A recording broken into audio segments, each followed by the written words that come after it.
నమస్తే. ఇన్నాళ్ళు నన్ను సపోర్ట్ చేస్తూ, ఎంకరేజ్ చేస్తూ మీ ప్రేమని నాకు అందిస్తున్న ప్రతి ఒక్కరికి కృతజ్ఞతలు.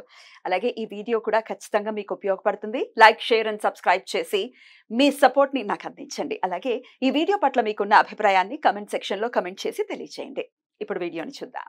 నమస్తే, వెల్కమ్ టు అవర్ ఛానల్. నేను పద్మిని. ప్రస్తుతం మనతో పాటు ప్రముఖ ఆధ్యాత్మికవేత్త, వాస్తు జ్యోతిష పండితులు కేఎస్ఆర్ గారు మనతో పాటు ఉన్నారు. మాట్లాడదాం. సార్ నమస్తే. సార్ బాగున్నారా సార్?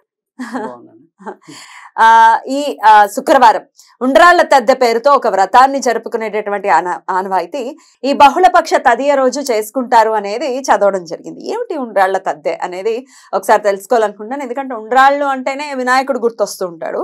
మొన్నే కదా మరి అయ్యింది, వినాయక చవితికి సంబంధించిన ఉత్సవాలన్నీ కూడా కంప్లీట్ అయిపోయాయి. మళ్ళీ ఇప్పుడు ఉండ్రాళ్ల తద్దె రావటం, అసలు దాని వెనకాల ఉన్నటువంటి ఆంతర్యం, ఎలా జరుపుకోవాలి, అసలు ఎందుకు జరుపుకోవాలి, ఇత్యాది విషయాలు ఒక్కసారి మీ ద్వారా సార్. తప్పకుండా.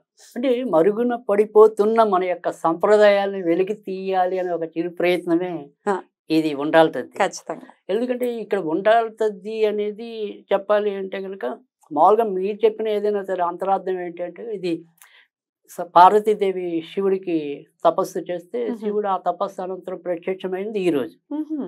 సో అందుకని పెళ్లి కాని అమ్మాయిలు ఎక్కువగా ఈ వ్రతాన్ని ఆచరించడం అనేది ఉంది. తర్వాత రెండోది వచ్చేప్పటికి ఏంటంటే ఏదైనా సరే హిందూ మతంలోకి వచ్చేప్పటికి ఆడవాళ్ళ మధ్య ఉండే సయోధ్యను పెంచడం కోసమే, అంటే కొప్పుకి పడిసావదంటారు. 3 గొప్పలు కలిస్తే యుద్ధం అంటారు. కానీ అలాంటి కొప్పులన్నింటినీ కూడా ఏకతాటి మీదకి తీసుకొచ్చి వాళ్ళకి ఎంతో కొంత ముదాన్ని ఇచ్చేది ఉండాలి. కొప్పులు వేసుకోవడం మానేసినా కూడా వార్లు మాత్రం జరుగుతున్నాయి.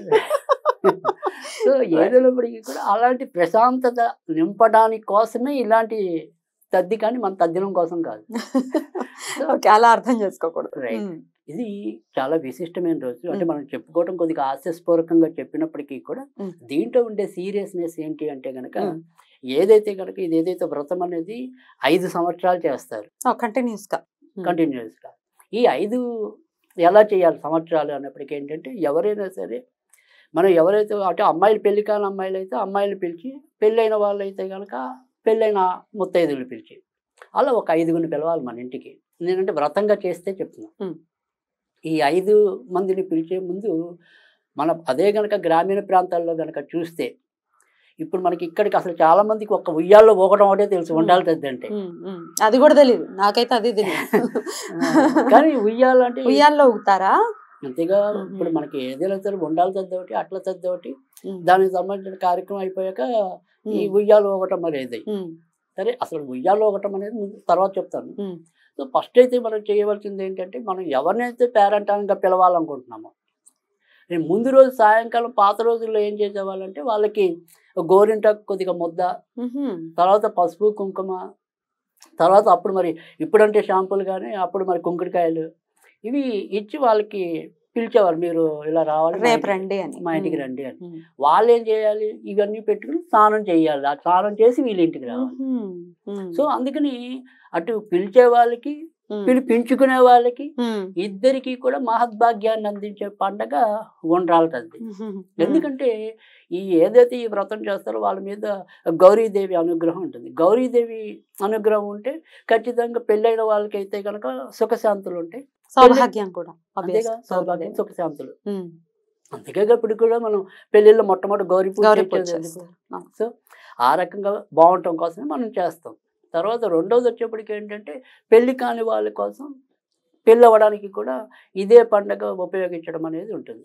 తర్వాత ఇదే రోజు ఉదయం నాడు ఏం చేస్తారంటే కనుక ఇక్కడ కడుపు చలవ కోసం మన గోంగూర పచ్చడి పెడతారు. గోంగూర పచ్చడి పెరుగన్నం వేసి భుజించడం అనేది ఉంటుంది. ఇదే గోంగూర పెరుగన్నం కూడా మనం గౌరీదేవికి, అలాగే ఆ రోజు 5 ఉండ్రాళ్ళు నివేదన చేయాలి అని చెప్పి అందుకని దీన్ని ఉండ్రాళ్ళ తద్ది అన్నారు. ఎందుకంటే గణపతికి ప్రీతికరమైనవి ఉండ్రాళ్ళు. గణపతిని సంతృప్తి పరిస్తే అమ్మ ఆనందించినట్టు, అబ్బా నా కొడుకుని అంత బాగా చూశారు వీళ్ళు. సో అందుకని ఆ రకంగా అక్కడ గౌరీదేవి మన పట్ల శాంత స్వభావంతో ఉండటం అనేది ఉంటుంది. కనుక ఈ ఉండ్రాళ్ళ తద్ది ఇది ప్రాసెస్. తర్వాత రెండోది వచ్చేప్పటికి ఏంటంటే ఉయ్యాల అనేది ఏంటంటే ఏదైనా సరే మన జీవితంలో అమితమైన ఎత్తుకి ఎదగటం, కానీ ఎత్తుకి ఎదిగినప్పుడు పడతావనే విషయాన్ని కూడా గుర్తుంచుకోవటం.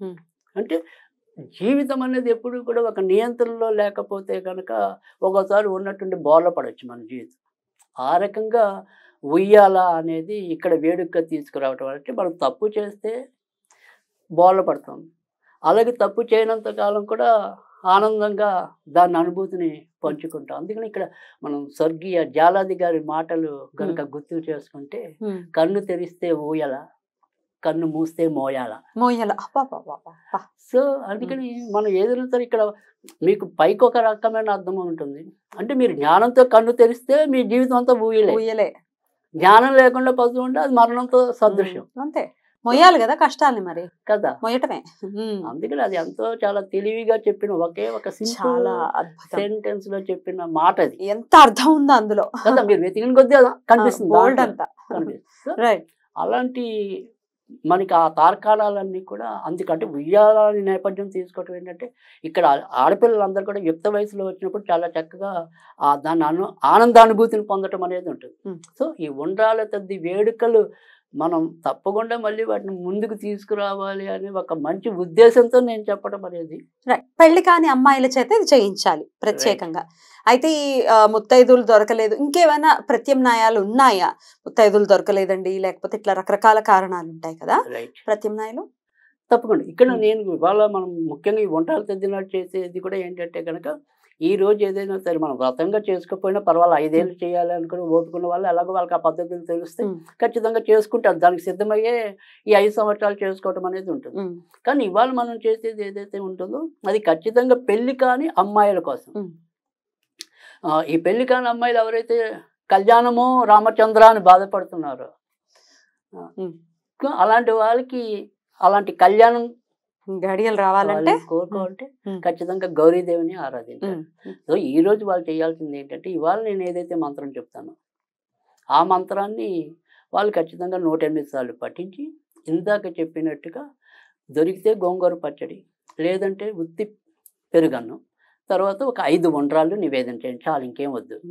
ఆ రకంగా చేస్తే సాధ్యమైనంత తొందరలోనంటే ఇప్పుడు నేను ఏదైతే చెప్పానో అది 21 రోజుల తర్వాత పఠించండి. ఉత్తి రోజులు మీరేం చేయక్కర్లేదు, కేవలం ఆ మంత్రాన్ని మాత్రమే పఠించండి. కానీ ఈ రోజు మాత్రం అంటే ఉండ్రాళ్ళ తద్ది రోజు మాత్రం ఇందాక చెప్పినట్టుగా పెరుగన్నం, అలాగే గోంగూర, ఉండ్రాళ్ళు, ఇవి మాత్రం 5 అంటే పెరుగన్నం ఒకటే ఉంటుంది, ఉండ్రాళ్ళు మటుకు 5 ఉండాలి. 5 అనేది ఆమె సంఖ్య. వ్రతం చేసుకునే వాళ్ళు కూడా 5 మూళ్ళ తోరం ధరించడం అనేది కూడా ఉంటుంది. సో ఇక్కడ ఆ మంత్రం ఏంటి అంటే కనుక, క్లీం గ్లౌం కళ్యాణ గౌర్యే శీఘ్ర సాఫల్యం కురు కురు. మళ్ళీ తల్లిదండ్రులు చేయకూడదండి? ఇంక సెకండ్ ఆప్షన్ అది. సెకండ్ ఆప్షన్, మా పిల్లలు చేయరు అని అంటుంటారు కాబట్టి, ఒకవేళ చెయ్యని పక్షంలో మనం సాధ్యమైనంత వరకు తేలిగ్గా ఉండేవి, పెద్దగా నియమ నిష్టలతో పని లేనివే ఎక్కువ చెప్తాను. అది కూడా మన వల్ల కాదంటే ఎప్పుడైనా సరే ఇంకా తల్లే పాప, అన్నిటికీ పాపాల భైరవరాలు ఆవిడే ఆవిడే మోస్తూ ఉంటుంది కాబట్టి తల్లి చేసుకోవచ్చు. రైట్ అండి, చాలా అద్భుతంగా మాకు వివరించారండి. కృతజ్ఞతలు. నమస్కారం.